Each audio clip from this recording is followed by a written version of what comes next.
So it was around 4 o'clock in the morning, and my dad comes in and wakes me up, starts shaking me. He's like, Mason, it's time to get up. We gotta go. And so what happened was he woke me up at around 4 o'clock, and he also woke up all my sisters and my mom, and we were off to our salmon fishing trip. And we were going salmon fishing in Oregon at a place called the Klickitat River. It's next to Hood River in Oregon, and it's a pretty large river. And so we were out there going at like 4 o'clock in the morning. We left our house, and it was about a 2 hour drive. So we got there around 6 o'clock, and by that time it was still dark, but we were gonna beat the rush, and so we put the boat in the water anyway.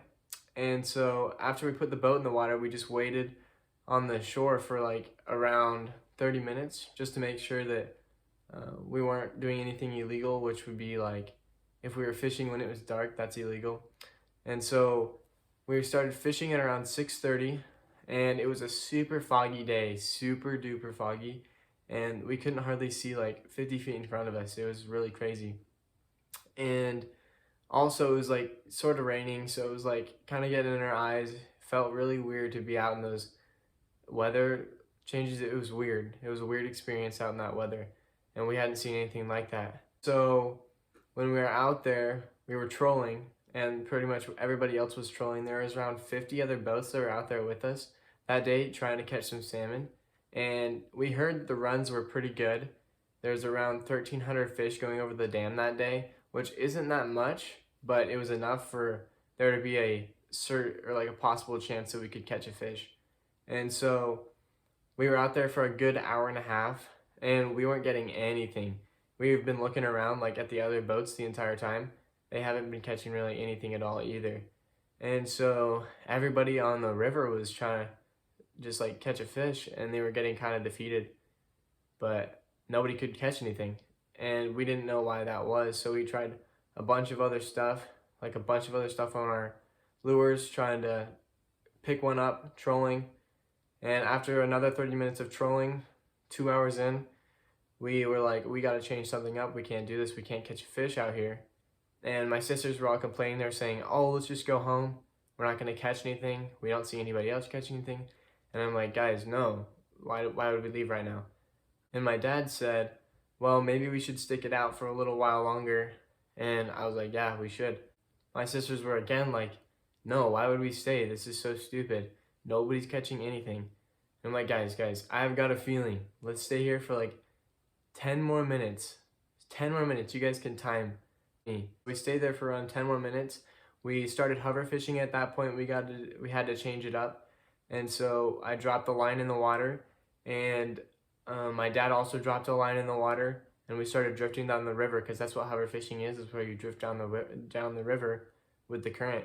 And so we were drifting for around 9 minutes, I think. It was super close to 10 minutes when I feel a tug at the end of my line, and I'm like, there's no way this is a salmon. But I set the hook, and I'm like, fish on.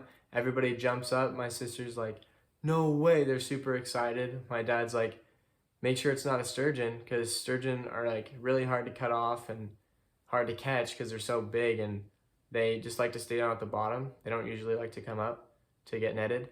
And so to me, it felt like a sturgeon at first, but as it got up closer to the boat, we could see it. We saw the dorsal, and the dorsal was around 12 inches long, and that was a pretty large salmon.